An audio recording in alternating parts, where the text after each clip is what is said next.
Did you know that the average investor only looks through a pitch deck for less than 3.5 minutes, and that on average, funded startups deliver over 40 pitches before landing an investment? If you're going to spend the next 2 or 3 months reaching out and pitching investors, then you're going to need a fantastic pitch deck that can speak for you when you're not there to speak for your brand and support your pitch when you're meeting with investors. When you're creating a pitch deck, knowing what not to include is just as important as knowing what to include. Investors are busy, and some view dozens of pitch decks every month. If your pitch deck doesn't pull them in immediately, then you'll probably lose their interest forever. I've worked with over 500 startups during the fundraising process, helping develop winning pitch decks and helping to raise tens of millions of dollars in early funding. And in this video, I'm going to share with you everything that I know about creating startup pitch decks that investors pay attention to. So if you're ready to create an amazing pitch deck that will wow the audience, then grab a cast iron skillet, a spatula, and Gordon Ramsay, because we're about to get cooking. Let's get it.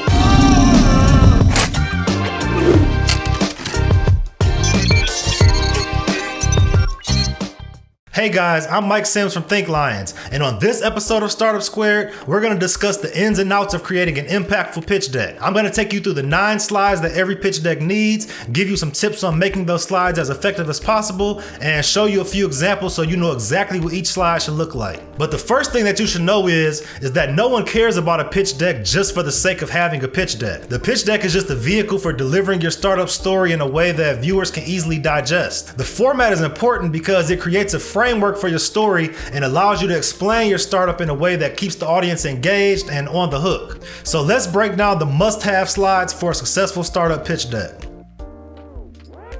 It's probably pretty obvious, but the first slide that you should add to your pitch deck is a title slide. This slide, the most simple one of them all, has a level of importance that many founders don't even realize. In many cases, it might be the first opportunity that an investor has to learn about and become familiar with your brand, and the impact of this slide could affect their engagement throughout the rest of the pitch. For example, a boring logo might make the audience view your startup as boring.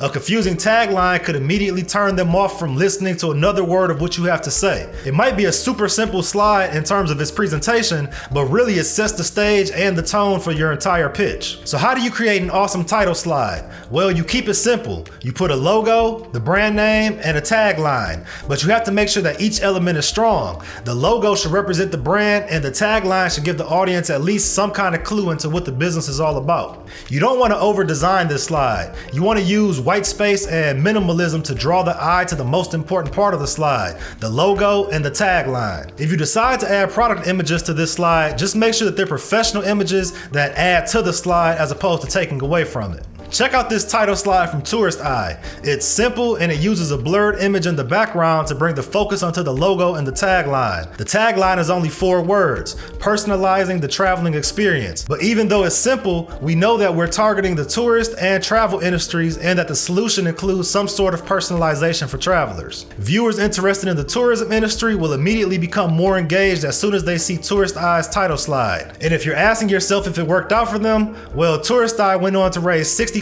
million using this pitch deck. Start your pitch off strong by showcasing the problem or the problems that your solution will address immediately.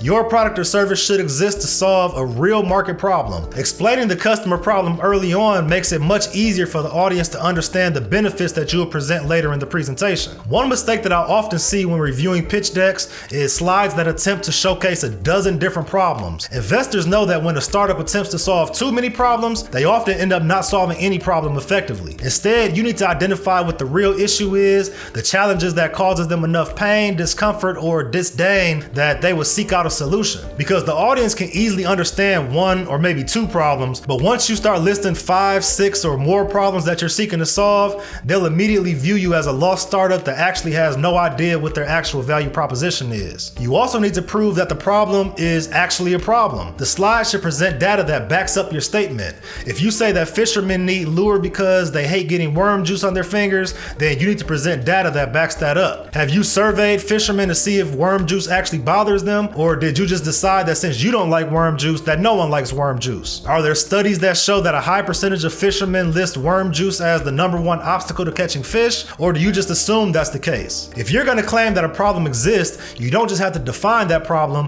but you also need to prove it. I really love how Front showcased their customer problem here in this slide. There's one problem they honed in on, not 5, not 10, not 20. funny. The problem is, email is an important business channel, but it's designed for personal use. Later on in the pitch deck, they showcase the solution, which explains how it solves this particular problem. I also like that this slide incorporates data showing the power of email and uses icons to make it more visually appealing. Now that you've defined the problem and the customer segments facing these challenges, you can explain the solution that you've developed to address them. Of all the pitch deck slides, this is arguably the most important. However, on its own, this slide is ineffective. Without a challenge, a customer segment experiencing the problem, and a plan to reach them, the solution itself is irrelevant. Having a cool product alone isn't enough to woo investors. Instead, this slide needs to present a viable and valid answer to the problems that you mentioned in the last slide. The goal is to present an innovative product that solves a challenge for a wide market of consumers who are ready to pay for it. Now, this is a slide where graphics can really enhance the presentation, as the audience will want to be able to see the solution that you're talking about. A picture, app design, wireframe, or even a 3D model can give life to your solution slide in a way that text can't replicate. This is also a make it or break it slide. If the audience doesn't believe the solution would effectively address the problems that you mentioned, they'll immediately become disinterested in the rest of the pitch, and you won't have too many more opportunities to pull them in. It might look a little clunky with all the bolded text, but I really love what Crunchbase did with their solution slide. The slide starts with a solution statement that wraps up the essence of the entire solution in one sentence. Instead of using a ton of text, they use a visual to explain who the customer segments are and what Crunchbase offers them through its features and functions. They also have a statement, "Our data is structured, intelligent, and dynamic," which quickly details why customers would benefit from using the platform. Somewhere around the middle of the deck, and after you've introduced the problem and solution, you should include a unique value proposition slide. In this slide, you need to prove why your startup is special. What is the secret sauce that makes your solution stand out against the competition? In essence, just because you are solving a problem doesn't mean that you're the only business solving that problem, or even that your solution is any different or better than any other solution that already exists. Whether you have better features, intellectual property that gives your startup an advantage, or even a team that is more capable of serving the market, you should showcase those elements in this slide. There's one thing that you need to consider though. In order to know what makes your startup special, you also have to know what makes your competition special, because it's impossible to know what your strengths and weaknesses are without knowing what their strengths and weaknesses are. And you need to be sure that your advantages are actually advantages. Jason Cohen, the founder of WP Engine, said, "The only real competitive advantage is that which cannot be copied and cannot be bought." In other words, even if you're providing amazing value to your customers, your value is only truly unique if a bigger company can't easily create the same thing. As you construct this slide, think about what makes you special and what unfair advantages you can carry forward that others can't duplicate, no matter how well capitalized they are. Now, I don't want to focus too heavily on Crunchbase's pitch deck, but they really have some great slides here. And since it helped them raise a $30 million seed fund, I think it's worth the review. In my opinion, their unique selling proposition slide is a little bit too wordy, especially if the deck is for presenting as opposed to reading. However, it still does a great job showcasing the benefits that the growth engine offers to users, and it's especially focused on how they handle and organize data on the system. Bliss also has a simple but impactful unique value proposition slide. For them, their unique advantage is their proprietary technology that allows users to run hundreds of hours of analysis in just a few minutes. With just 2 sentences, the company quickly explains what makes them unique and what specific value proposition it offers to its customers.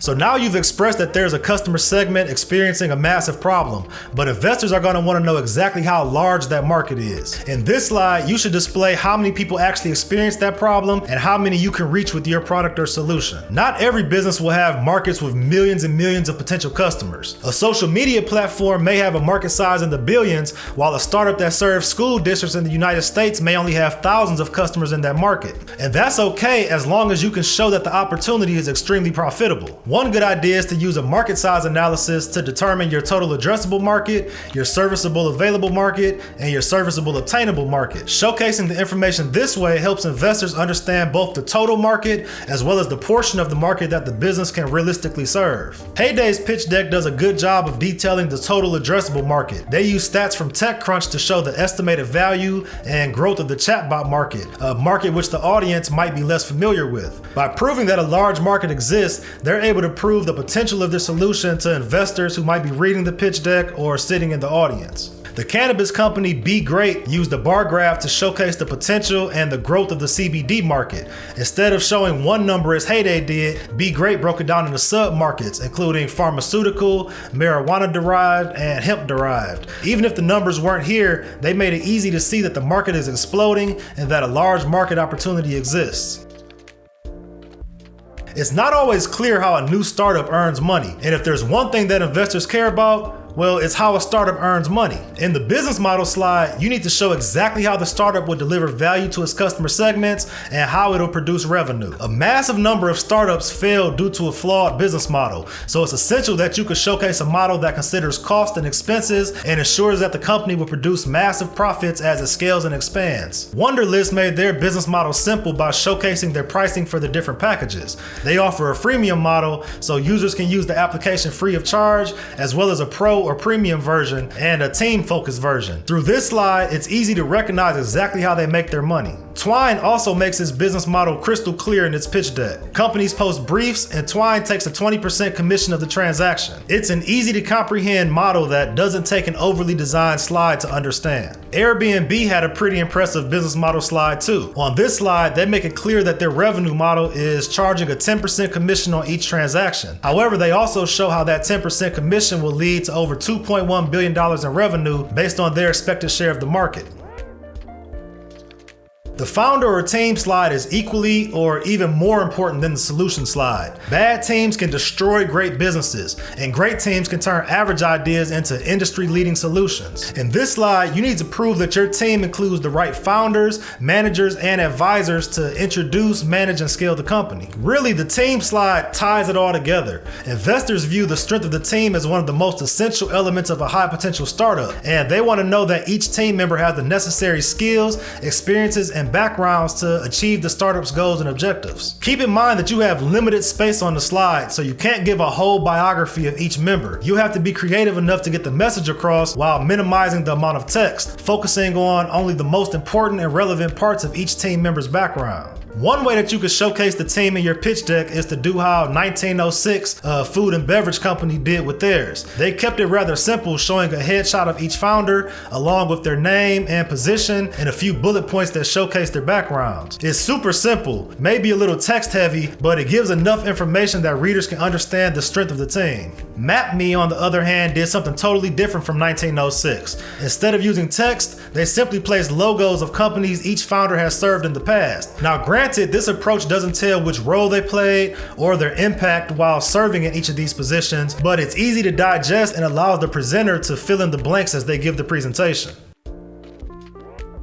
Investors don't just want to hear about what you're going to do one day. What's more important is what you've done, the progress that you've made on your own, and the amount of proof that you have that your solution is desirable, feasible, and viable. This slide is the one that really gets the attention of investors, because having a cool solution is nice, but proving that people actually want it and are willing to pay for it, well, that's what makes investors excited to write a check. You want to make sure that your pitch deck showcases any positive metrics that displays the strength of your business, that validates the assumptions, and that proves that there's a market of individuals ready to buy, adopt, and use your solution. TransferWise, or Wise as it's branded now, kept their traction slide super simple. But if you read through the stats, you can quickly see their potential. Because according to the slide, they didn't spend any money on marketing, but yet they managed to remit over $1 million and grow their new customer base by over 20% per month. The slide makes it easy for investors to realize the massive potential of the company if they had enough funding to actually implement effective marketing strategies. Coinbase's 2012 pitch deck just used a couple of graphs to show how quickly they were growing. On the first slide, they showcase a sign-up growth of 20% daily, really displaying their potential. On the second slide, they show how much money was spent on the platform within the first 5 weeks. These graphs alone are much stronger than showcasing a few numbers, as it's not just telling you a random statistic, but it's displaying how those numbers grew over time,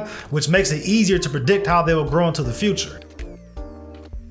Finally, after all of that, after you've showcased the problem, described the solution, proven that a real market exists, and that you have a business model to back it up, now you can finally get to the part where you explain what you're asking for investment-wise, how you're going to spend it, and what you're offering in exchange for the investment. Because investors will question why you think you're worth whatever amount you're seeking, so you need to be ready to prove why your business matches the valuation that you're presenting. I'll leave a blog article down in the description that will help you calculate your startup valuation, and that will allow you you to better determine how much money you should raise and what level of equity you should offer. If you've already raised funding, then this is a good slide for you to mention that, because risk doesn't seem so dangerous when there are other investors already on board. Furthermore, this creates FOMO, or the fear of missing out, and you want investors to leave the pitch feeling that they'd be missing out on something great if they didn't invest. I really like what Almanac did with their financial ag slide, as they tell you how much funding they are seeking to attract, but they combine it with the product roadmap that makes it obvious where they'll be spending the money.